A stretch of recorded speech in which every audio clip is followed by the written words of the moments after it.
Welcome back to the Revealed Report. It is government shutdown continuation. And so, who is to blame? Is it the right or is it the radical left who is holding the American people at hostage? And so, we find that this is a PR battle that's going on between the radical left and the Republicans on the right. And who is going to win in the eyes of the general public? Now, among independents, you can see that there are red Republican senators and midterm elections that's coming up. And the ones that are in red states seem to be pretty safe. The ones that are in purple states, there seems to be a little bit of a concern with who's winning the PR game. But make no mistake, it is not the Republicans that are holding the American people at hostage. It is the radical left, because they want to waste trillions of dollars in a failed medical socialistic type of system, affordable health care. And who knew that affordable health care would make it less efficient and more costly? And so we know that we have a broken healthcare system. Now, I will say we had a broken healthcare system before affordable healthcare took place. The problem is the radical left will begin to talk about how it is broken, but then what they want to do is make the situation worse and then sell you the cast and act like they're your friend. There is solutions to the healthcare crisis, but it is not socialistic healthcare. That is not the solution. In the end, that creates trillions and trillions of dollars worth of debt that we will never pay off. And you can see that President Trump is doing the best he can at trying to get the debt down.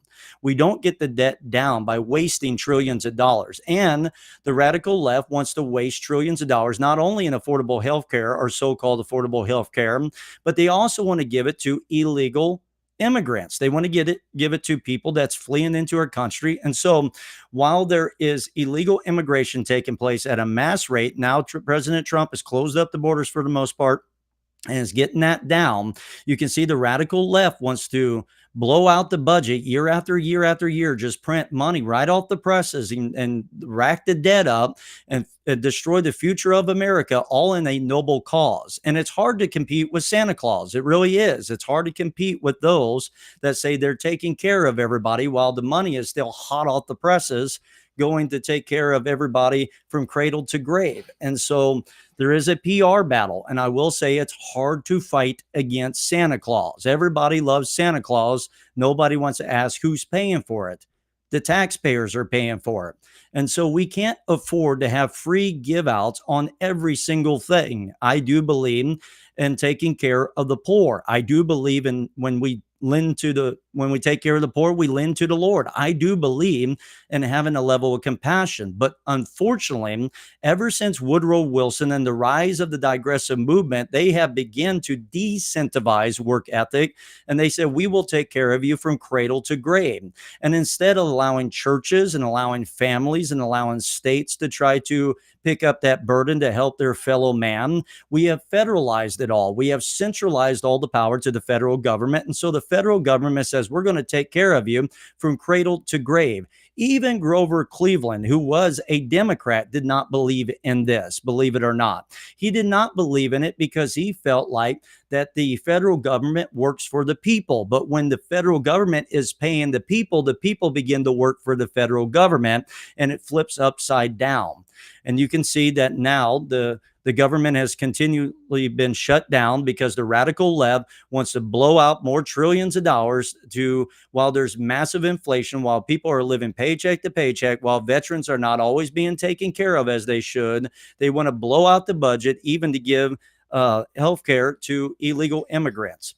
And now we can see that SNAP benefits are coming up. Now, there's a great question. Should we be giving out so much money in SNAP benefits? Now, I will tell you, I have no problem with helping people in poverty. I believe this as a Bible believer. We help people in poverty. The problem is that we are incentivizing people to stay in poverty, especially since the Great Society of LBJ, who actually broke up the Black family by incentivizing women to have children out of wedlock so they can get federal government money. We are incentivizing poverty under the radical left because the radical left knows that they can buy votes that way. If they keep you dependent, then you have to keep voting for them to make sure that you can feed your family, that you can pay for items and things, and so that you can have luxuries in life because maybe you don't want to go out there and work and get it done. Now, there are people that legitimately are in poverty and they have a hard time getting out of poverty, and it has nothing to do with them.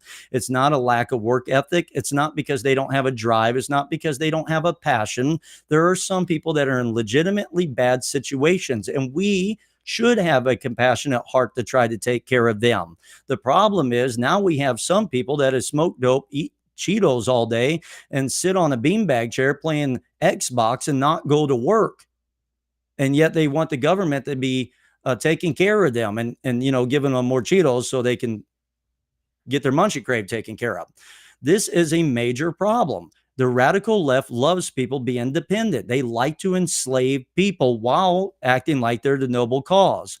And so, for the first time ever, I'm finding that the Republican right side of the aisle are not cowards, because President Trump has emboldened them to actually finally take a stand. And much of this is because the radical left doesn't control all the narrative anymore, because the mainstream media is dying in ratings and Trump is actually speaking to the general public. And I'm going to tell you, Mike Johnson is doing a wonderful job communicating this to the general public. I'm very, very satisfied and happy and proud of the Republican side of the aisle that we now have, that is standing up for the first time with boldness against the lies of the radical left and not worried about everything they're being called. Now, we know that SNAP benefits are on being threatened right now. Like I said, I have no problem helping people in poverty. I do have a problem when we're incentivizing poverty. That's the real issue. The Republican side of the aisle is always told that we have no compassion. That is not true. We are compassionate people, but we are not ones that want to keep you held down and tell you that you have to depend on the federal government from cradle to grave and you can never become anything. That's the radical left. They set up a system of oppressors and the oppressed and tell you you can never rise to become anything. And since you can't, we must take care of you. By the way, vote for me in the midterms. That's the trickery of the radical left. Now, there is a article from The Hill about this situation about the government shutdown, and Trump is calling on Republicans to use the nuclear option and get rid of Senate filibuster. Of course, the radical left is going to come out and call us hypocrites if we support this, because we did stand against them wanting to end the filibuster. But I'm going to tell you why we are not hypocrites, and I support Trump's nuclear option. I'll talk about that momentarily. Let me give you the article, and I quote, President Trump called on the Senate Republicans on Thursday to initiate the nuclear option and get rid of the filibuster, which would allow them to end the government shutdown and pass legislation with a simple majority. It is now time for the Republicans to play their Trump card and go for what is called the nuclear option. Get rid of the filibuster and get rid of it now, Trump posted on Truth Social. Trump's post came on the heels of a trip to Asia, where he said he faced questions about how Democrats shut down the government and why did the powerful Republicans allow them to do it. I'll give my explanation for why I think they allowed it. The president noted some Democratic senators during the Biden administration had called for an end of the filibusters. Then President Biden and some senators called for altering the filibuster to protect voting rights and abortion access, though it did not garner unanimous support within the party. Trump went on to argue that Democrats would have... Sorry about that. I got something playing in the background. Oh, be quiet, computer. Sorry. Siri sometimes works against me. Trump went on to argue that Democrats would eliminate the filibuster if given the opportunity to enact policies like statehood for Puerto Rico and Washington, D.C. Well, now we are in power. And if we did what we should be doing, it would immediately end this ridiculous country-destroying shutdown Trump posted. I agree.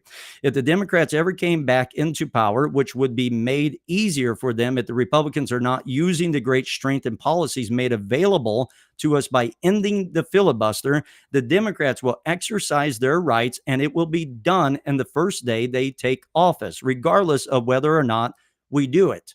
Now, I know President Trump wasn't listening to me yesterday, but it does seem like he was listening to everything I said. This is exactly what I was saying in yesterday's Revealed report. So if you missed that, I would suggest go watch yesterday's Revealed report, because everything Trump is saying right now is exactly what I said in yesterday's Revealed report about another situation.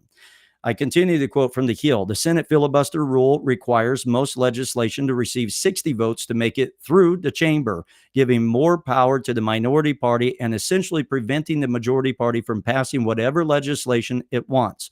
Rules changes over the years have meant judges and other nominees only require a simple majority, end quote. So President Trump is saying this. He's saying, look, we are in a political, ideological, and spiritual war. Is practically what he's saying. That's exactly what I've been saying for a long time, that we understand that the radical left is never going to play by the same rules, that Republicans are always losing in so-called dignity and honor, while the Democrats never play by the same rules. You see, they told us that you can't go after your political opposition and you cannot bring them into punishment for their crimes because we'll become a banana republic. I was shouting from the rooftops through the whole time that the Democrats are going to do that regardless if we do or not. So what happens is we let the Democrat Party go after their political opposition and try to lock them up over trumped up charges that make absolutely no sense in the end. But yet we, as the Republican side of the aisle, are told that we can never bring any form of punishment upon those that break the law because they're our political opposition. And what you do is you let them have a handicap. If you're playing like golf or something, you let them have an advantage and you let them play on a different set of rules than you, just like a two-tier justice system judges bought off by radical leftist billionaires like George Soros. There's one set of rules for the Democrat Party. There's one set of rules for the Republicans. And now Trump comes in and says, no more. We're not playing by those rules anymore because the other side of the aisle is not playing by those rules. And we cannot have a constitutional republic as long as they're back in power. And Trump is saying, if you let them back in power, they're not going to play by the same rules that we're playing by. They're going to go after every single one of us. So we must win this fight. We must understand that the rules of yesterday really does not apply until we defeat the other political side from any political positions of power. I absolutely agree. This is what I've been saying for a long time. We can't treat this like we were treating it in the 90s and the 80s and the 70s. We are at a political, ideological, and spiritual war. If we want to go back to any resemblance of a constitutional republic that our nation was founded upon, then we must win and we must get those radicals out of positions of power, because as long as they're there, they are spiritual demonic leeches that are trying to leech their way in and begin to suck the blood of America dry until we do not have a constitutional republic anymore. We can't treat it the same way. We can't treat it like we're sitting across the table with people that really want to abide by the Constitution. They want to rip our country apart. And we must understand it is not a physical civil war, but we are in an ideological battle, spiritual and political battle, and we must treat it that way and we must win. And I thank God we finally have a president that understands that. And that's why the other side can't stand him. That's why the other side has Trump derangement syndrome, because they don't know how to handle somebody who doesn't play by their rules that they dictate on the whim, like the wind that blows or like the gender that's fluid in their eyes.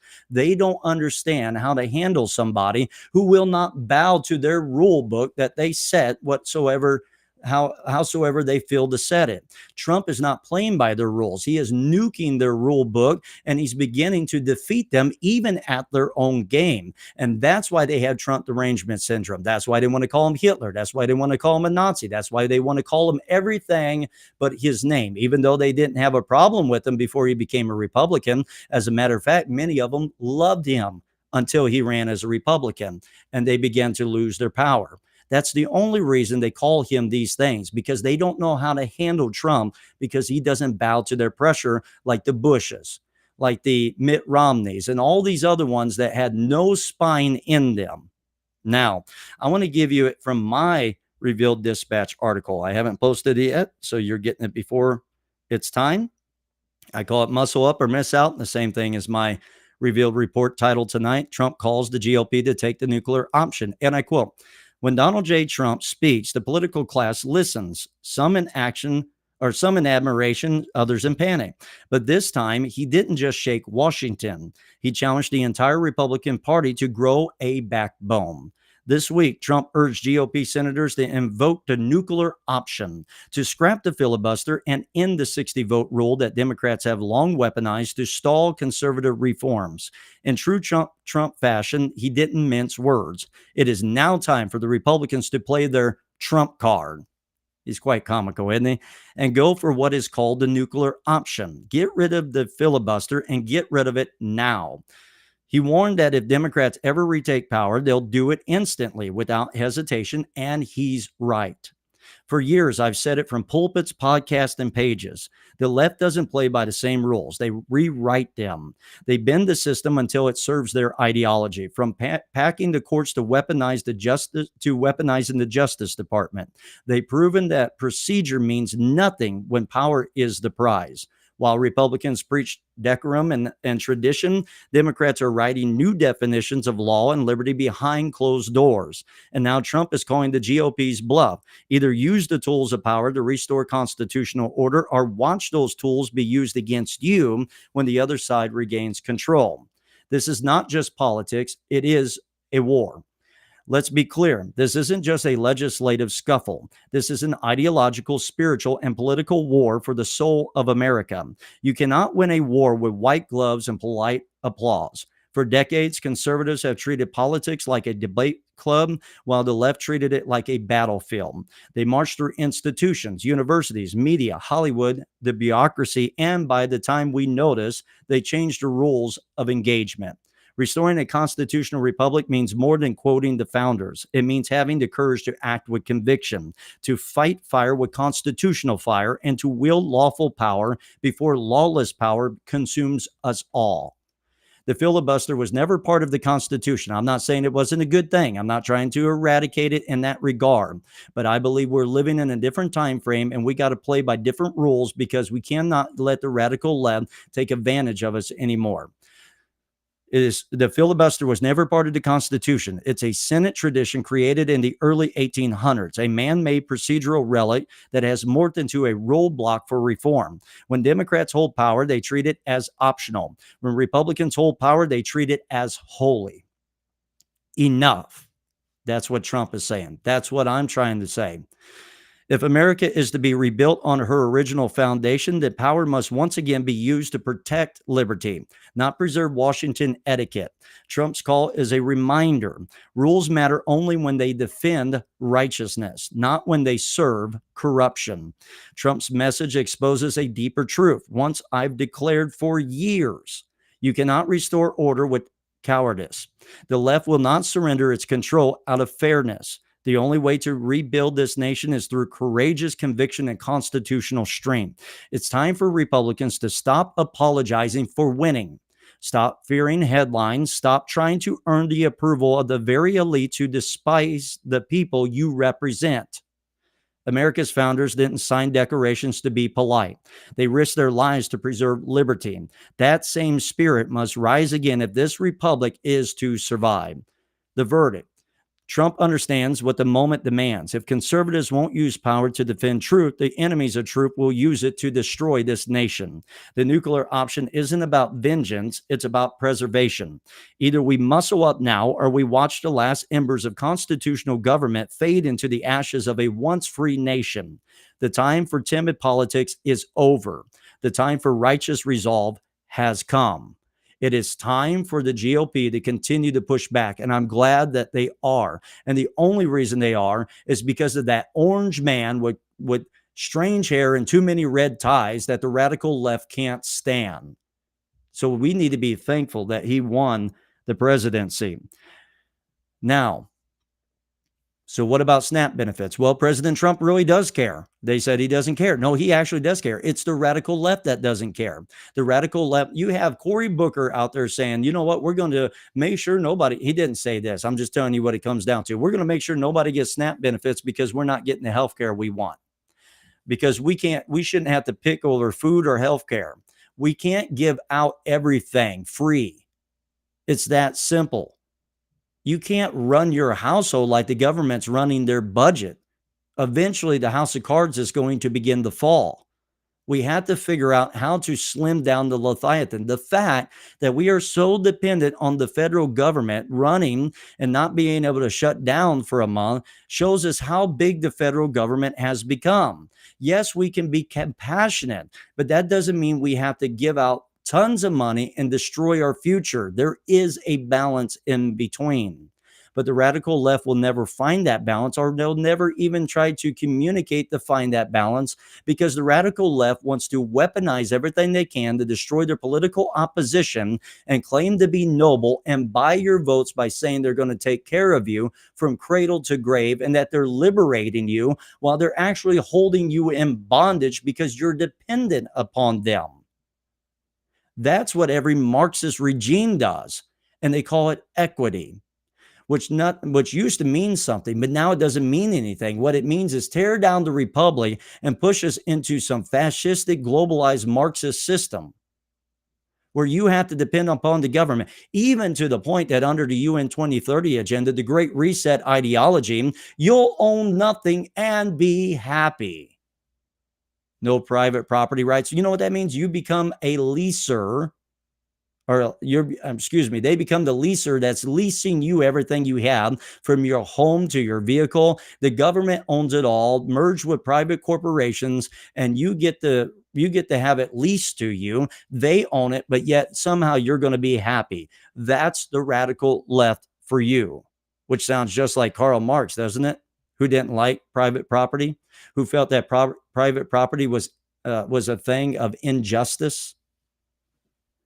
And you hear it every day with Mom Donnie, who's probably going to become the very mayor of New York City. Which, by the way, even though they're going to vote him in, there's many of them that are concerned of the very policies that he's pushing. Then why are you voting him in? Because they hate Donald Trump that bad. Mostly because they don't understand him.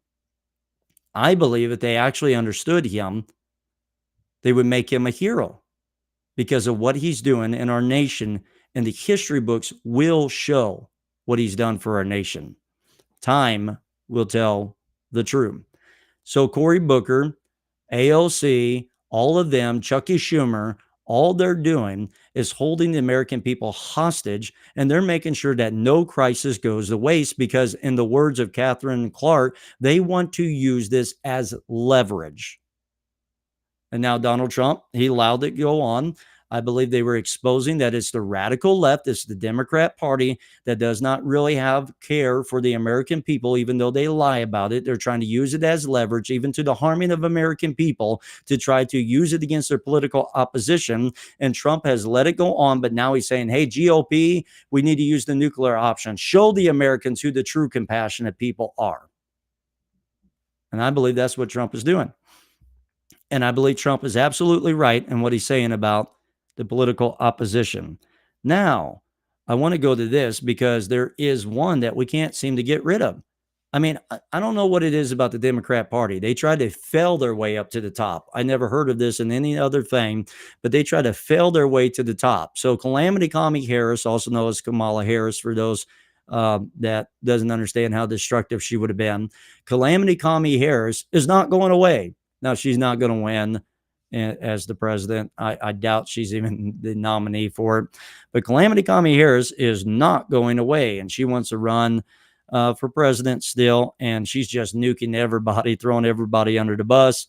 And by the way, she was actually saying that Biden was competent, while then also claiming that she blames them all for not giving her the support that she needed, because they wanted to support Biden, even though I remember they all came around Kamala Harris and elected her to be the nominee without even any of the consensus of the people. But, she was brat and she was cool. The lady that said, you didn't fall from a coconut tree. She was brat and she was cool. Well, Calamity Kamala Harris, according to Fox News, former VP Kamala Harris advocates for lowering the voting age. Subtitle: Florida Governor Ron DeSantis flatly rejects Kamala Harris' suggestion of lowering the minimum voting age to 16. And I quote, former Vice President Kamala Harris advocated for decreasing the minimum voting age to 16. In an interview posted on the Diary of a CEO YouTube channel, Harris declared that she thought We should reduce voting age to 16. I'll tell you why. So Gen Z, their age about 13 through 27, they've only known the climate crisis, she said. If they're in high school or college, especially in college, it is very likely that whatever they've chosen as their major for study may not result in an affordable wage. They've coined the term climate anxiety, she said. Florida Governor Ron DeSantis responded to Harris' comments by rejecting her proposal. Quote, no, also, suffering the climate anxiety is not exactly an argument for lowering the voting age, he asserted in a post on X. While Harris wants to let younger Americans vote, she has previously advocated for raising the minimum age to purchase a gun to 21 years of age. We can't fail the American people on gun violence anymore. It's time for the Senate to do something. Ban assault weapons in high capacity magazines, raise the age to purchase guns from 18 to 21, strengthen background checks. Let's get this done. A 2022 post on the Vice President Kamala Harris archived X account reads. So, she's saying, hey, I might have a chance to win if you lower the voting age down to 16 because they're all scared of this boogeyman that was supposed to kill us 12 years ago or, 30 years ago, which, by the way, the whole argument of climate change came around the LBJ administration 1965 during the radical hippified movement when they said we're just going to have to veg out and we're going to have to go to some commune and we're going to have to save the earth, man, get rid of all this pollution and all this destruction, signs everywhere, signs, get rid of all this stuff, get rid of all these standards and get rid of all these principles and nuke it all down. We're going to save Mother Earth. And then in 1992, it became Agenda 21, and then it became the UN 2030 agenda. It became the Great Reset. It was the Paris Climate Accord, under Barack Hussein Obama. And so what it all is to try to shape the whole economic game. That's all this is. What they're doing is they're weaponizing the idea of climate change. And to try to push it on the American people, they have to change the definition of what it is. Global warming. No, global cooling. No, climate change, because that's easier. You don't have to keep changing it every decade. So they use climate change to try to push this boogeyman that the world's going to be destroyed by gasoline vehicles and by carbon footprint. And we got to get it down to carbon zero because we're going to destroy the earth while they fly around in their private jets and they demonize us for driving our SUVs. And yet they push that because once they get the fear tactic and people are afraid, they begin to cough up their freedoms and they begin to want to try to find a savior. And then they come along and say, we're the savior. We're going to save you. All you have to do is allow us to redistribute your wealth. All you have to do is let us begin to execute more laws in your life and take more of your privacy and your freedom away.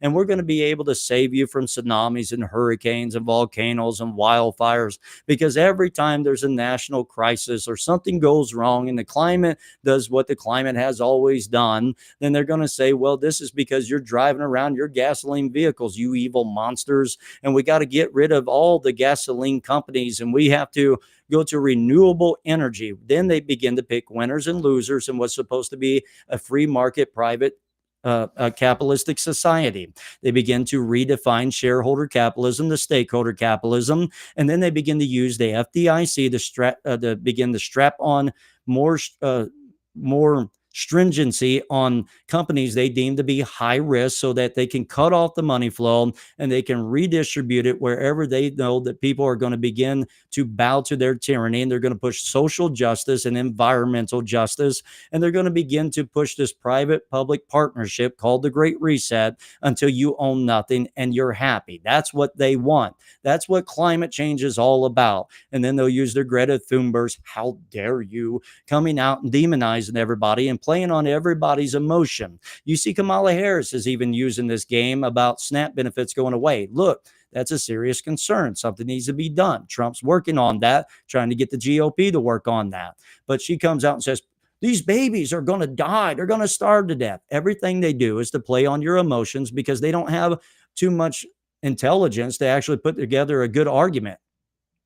They have to lie. They have to grift. They have to manipulate. They have to find a boogeyman. They have to weaponize that against you, and they have to play on the low IQ voter. That's how they begin to come to power. And they begin to tell you they're going to take care of you from cradle to grave. Just give them enough power. Let them tax everybody, redistribute the wealth, take care of you. And somehow they're liberating you while they're keeping you in chains, and you become not self-dependent, that you are self-independent. You have to depend on them for the rest of your life. This is the grift. This is the game. This is how they play. Now, Calamity Kamala Harris believes that the lower voting age, especially those in school and college that has some hippified professor that looks like he's been stoned for 3 days, getting out of a Volkswagen van, looks like he rode out of the cave, going to tell you about the climate disaster that should have killed us years ago, is now pumping this into school kids' heads. And that's what Calamity Kamala Harris wants to use so that she can potentially try to win an election. The only problem that she doesn't understand, because she's in whack-out land, California, is she doesn't realize that there is another counterculture movement that's taking place among young people, especially among young men. Many of them are beginning to revolt against the radical leftist ideology. And now the counterculture movement is they want to be married. They want to have children. Some of them are still now coming back to the idea of there being a God and going to church and wanting to raise their kids with good, godly values, because they pushed that so much, they overplayed their hand. And now the counterculture movement is not the 1960s hippies anymore. Now it looks more like our great grandfathers, who believed in God, who believed in hard work, who believed in raising a family. And also because young men are tired of being demonized by the radical left. They're tired of being told that they're the problems of all the world. Male masculinity is toxic and it's destroying our society. They're tired of being demonized for being men. They're tired of being demonized for being masculine, strong men, as if they all have to be effeminate sissies, because we want to demasculate men and make them all effeminate sissies nowadays. Men are tired of being demonized. Young men want to find women that won't kill their kids before they get out of the womb, that will treat them with respect, that won't sass off to them all the time, won't blame them for every problem under the sun. And so a lot of young men are beginning to revolt against that. She's living out in wacko California land thinking that all 16, 17, 18-year-olds are like that, when the stats are showing that a lot of young men are coming back towards God. Now, I believe we still have a problem among young ladies because they feel like independence is killing their babies. And so I do believe that will begin to change over time. But among young men, we see that there's another counterculture movement taking place. As a matter of fact, we even find that there is a poll out that shows us that 54%, there's a 54% drop in homosexual marriage, the support of homosexual marriage. This is from LifeSite. American support for homosexual marriage drops to 54%, new poll. Subtitle: The left's aggressive foray into transgender ideology may have triggered a backlash against the cultural shift that started it all. I quote, the share of Americans who support same-sex marriage has fallen to 54%, according to a new poll, suggesting a backlash to the LGBT extremes of the past decade could be making its way to one of the source issues. The October 24 through 27 Economist YouGov poll asked about a wide range of current issues, including same-sex marriage. 54% said it should be legal, 33% said illegal, and 13% are unsure. While still a clear majority support same-sex marriage, the findings are strikingly lower than tracked by polling outfits such as Gallup, which has not found support for same-sex marriage below 60% since 2015. The year the U.S. Supreme Court's Obergefell and Hodges ruling forced all 50 states to recognize homosexual unions as marriages. In May, Gallup found support still higher at 68%. Notably, the YouGov framing of the issue around legal, illegal could be construed as implying some sort of punishment, while Gallup's questioning more accurately asks whether same-sex unions should be recognized by the law as valid. Now, I'm reading it from a source that you can tell what they're trying to do. They're trying to downplay this YouGov.poll. So you can see how polls are so skewed, and this is what the radical left does. They try to come out and they try to they tried to chip away at other polls because anytime that there's traction in anything in the conservative movement, all these leeches come out and they try to downplay them. But you can find that the polls are showing a drop in same-sex marriage. And the reason for this is the radical left has overplayed their hand. And now there is a counterculture movement taking place, and especially among young people.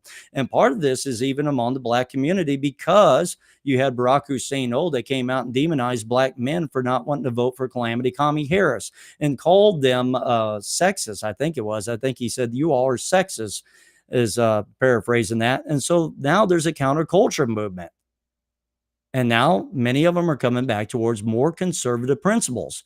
And you find that there's a chipping away. And even Harry Denton over there at CNN said, even with the government shutdown, the Republicans are up 5 points or better, 2 to 5 points.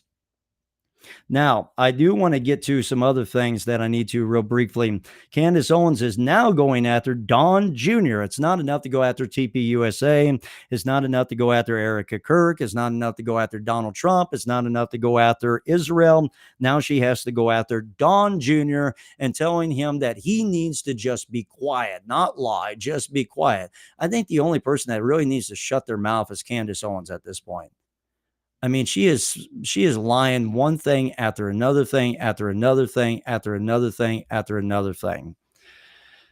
Now, I also want to get to this. There is a critical, I want to take a critical look at JD Vance. Now, I'm having a little hard time getting my computer to operate right here. So let's see what we can find.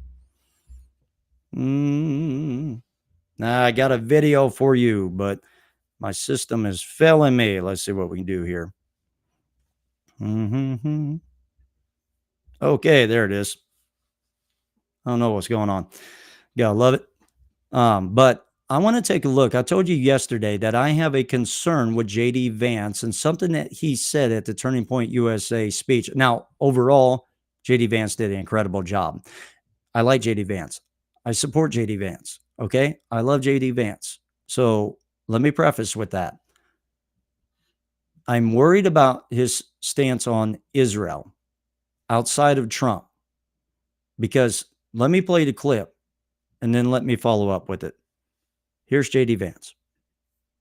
Israel, sometimes they have similar interests to the United States. Well, where did my sound go? Israel, sometimes they have similar interests to the United States, and we're going to work with them in that case. Sometimes they don't have similar interests to the United States. In this example, the most recent Gaza peace plan that all of us have been working on very hard for the past the sound's weeks. not wanting to work. The President of the United States. This thing was just working just a few minutes ago. It was working right before I went on air. And now the thing doesn't want to work for me. Let me see. I can pull it up another way here. Let me do it this way. Let me give you it this way. We do it this way. There's always one more way to get this done. Let's try this here.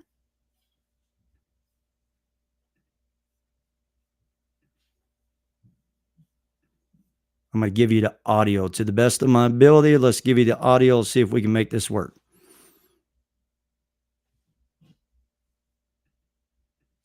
Sometimes they have similar interests to the United States, and we're going to work with them in that case. Sometimes they don't have similar interests to the United States. In this example, the most recent Gaza peace plan that all of us have been working on very hard for the past few weeks, the President of the United States could only get that peace deal done by actually being willing to apply leverage to the state of Israel.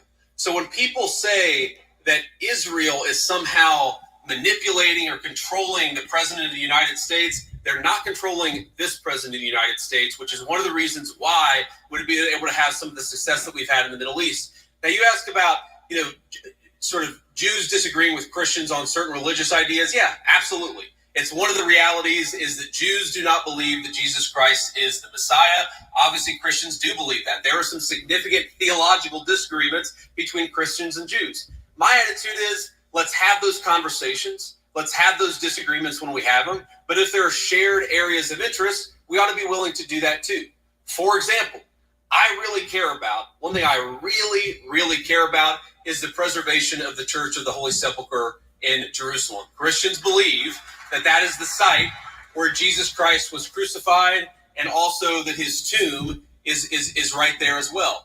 My attitude is, if we can work with our friends in Israel to make sure that Christians have safe access to that site, that's an obvious area of common interest. I am fine with that. What I'm not okay with is any country coming before the interests of American citizens, and it is important for all of us, assuming we're American citizens, to put the interest of our own country first. That's what we're going to do. That's what we try to do every single day, I promise you.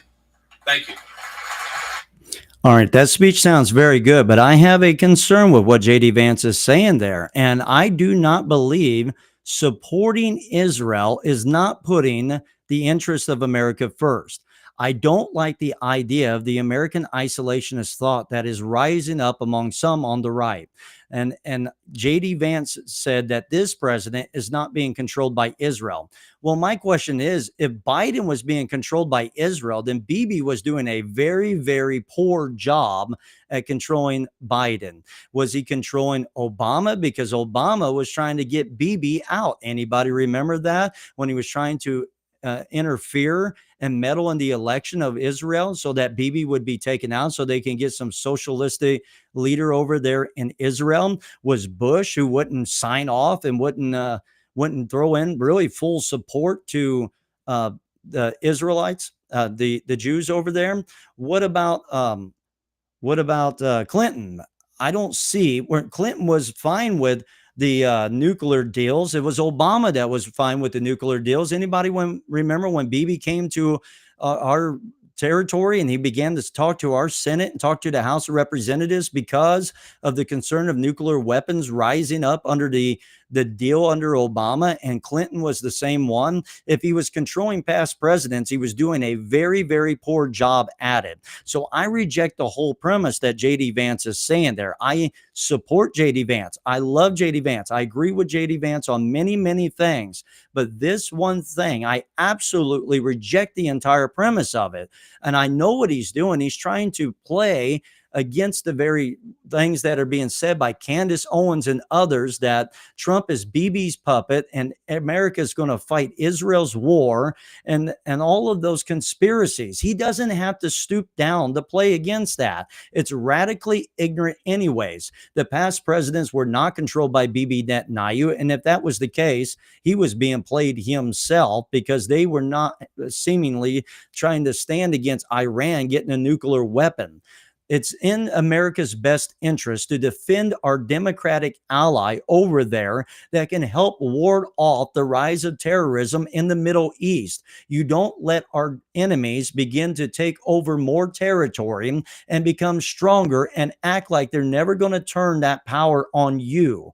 They would love nothing more than a nuclear weapon to eradicate Israel from the river to the sea, is what they say. And they also say death to America. That's why we support Israel, not just for Israel's sake, but it is in America's best interest to have a partner, an ally, a strong force over there that can fight against state-sponsored terrorism in the world.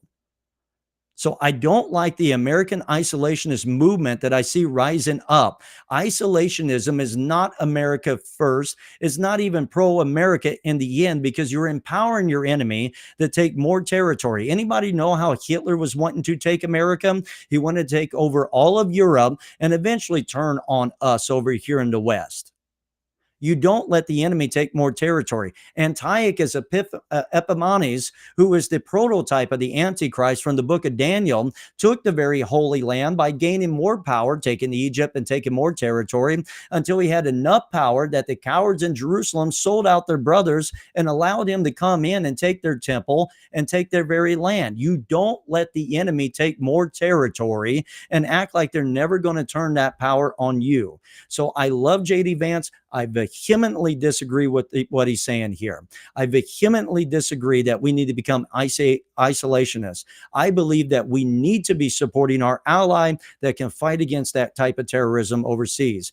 There is a subtle thing he is saying here, and you got to catch what he's saying, because I'm very, very concerned of what happens with our relationship with Israel after Trump is no longer in office. And if that's the case, JD Vance, I love you. But I'm looking more towards Marco Rubio if that's the case, because I see And I don't think J.D. Vance and Marco Rubio agree on every single issue. I think they're good about putting their differences away and working together for the good of the American people. And that's what we should be doing. But if that is truly J.D. Vance, and here's the other concern, he will not denounce what Tucker, Mark Levin's words, Katarsin is saying.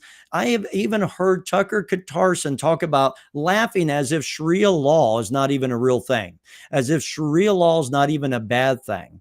And he was talking about pretty much over there in Dubai or whatever, where they're driving Lamborghinis and using that as the very thing. Oh, it must not be all that bad. He was downplaying in the Sharia law in one of his podcast episodes as if it's not a real big deal. He's been anti-Israel and he's supporting more of the Hamas side than he is the Israelites. He won't come out and just say that because it's just like the radical left. They can't just tell you what they believe. They have to lie. Now, jihadi Candace Owens is finally coming out and being more clear with her feelings, which, by the way, I wonder if she's going to go out and apologize to those that said that she was supporting Hitler years ago. And she went before them and said she wasn't, but she has no problem listening to Kanye West to celebrate the very memory of her friend Charlie Kirk, Hell Hitler guy. So I am seeing an anti-Semitic movement, a real anti-Semitic movement beginning to rise up even among the conservative side of the aisle. And I'm seeing those that claim to be MAGA that says they're America first when really they're American only, American isolationism. And so I'm a little concerned with the words that J.D. Vance is saying. I love J.D. Vance. I support J.D. Vance. But if that's the case, then I have to reconsider whether I want him to be I don't want a Democrat. Don't get me wrong. I would rather have, I guess, that than over the Democrats. But if that's where we're going, that's where we rub each other wrong. And that's where we end up parting ways. And I'll support a Marco Rubio first because I don't like what I'm seeing. And I believe that he can respect Tucker Katarsin, but he needs to state that he disagrees. Otherwise, we have rightful questioning of you, JD, on this subject matter. Everything else was fabulous. Everything else he said was fabulous. And some people would say, well, it was only one thing. It's a big thing. That's a big concern of mine. Because I do feel like the anti-Israel movement is rising up among both the left and the right. And I don't care if I'm the last voice standing. I still believe we need to support our ally, not even just for biblical purposes. They are our democratic ally that is fighting against radical jihadist terrorism over there.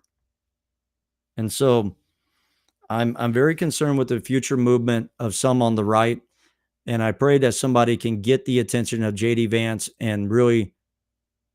And look, if this is a slip, if this is a mischaracterization, then I'll apologize. But it sounds eerily familiar to what some of the things I heard Tucker Katarsin and Candace Owens saying before they went off the rails. And so I hope that they don't go off the rails as well. And so I'm praying for Israel. I'm praying for America. I'm praying for the future of America. And I really hope that my concerns are invalid. But that was the exact same thing that Tucker Katarsin was saying and what Jihadi Candy was saying before they went off the deep end. So my prayers are really with J.D. Vance. I like J.D. Vance. I really do. I think he's a strong candidate. I've been supporting him strongly. But if that's what he believes in the relationship with Israel, then I will put the party aside for what is right. Because here on the Revealed Report, we're not just supporting a party, we're supporting truth. And when party goes wrong, we must be willing to say, you got all these 98 other % of things right, but this is wrong. And so my prayers are that the conservative side of the aisle will truly be America first, not American isolationism. I do not believe that's what our founders were wanting, isolationism. They did want the interest of America first. America, I love you, and thank you for tuning in. If you have not purchased The Final Flame, but you would like to purchase The Final Flame, you can find it on Amazon, a novel mystery thriller with truth packed in it. A lot of great suspense, good, clean romance. The sales have been up. I really say thank you to everybody for making your purchases. If you want a signed edition, you can email us at revealedpublications@gmail.com or revealedradionetwork@gmail.com. And we'll tell you how to get a signed edition. I had to postpone 3 books, but they are coming out in the month of November. We had one slight hang up that we're trying to work through. Those 3 books will be the Revealed Kids Bedtime Stories book. They will be A Living Sacrifice, God's Blueprint for Revival, and Blessed and Broke, How a Nation Lost God and Gained Debt, and How We Can Be Restored. America, I love you. The church will be standing tomorrow. Jesus said, upon this rock, the gates of hell shall not prevail against it. But if the republic has not been totally burned down by tomorrow, and not everybody's going to starve to death, but we do have some issues we need to resolve. But if the republic has not been burned down by tomorrow, I'll see you tomorrow. Oh, no, it's Friday. Hey, man, we've been having so much fun. Time has been flying by. Like Rush Limbaugh used to say, having more fun than a human being ought to have. Excuse me. If the republic doesn't burn down by Monday, we'll see you Monday on the Revealed Report. Tune in tomorrow for the Biblical American Kids podcast with Camden J. Wilson at 10 a.m. and Get in the Game with Jesus at 11 a.m. with Levi Wilson. And also 8 o'clock tomorrow night will be a Revealed Kids bedtime story. God bless you, America. I love you. Have a great night.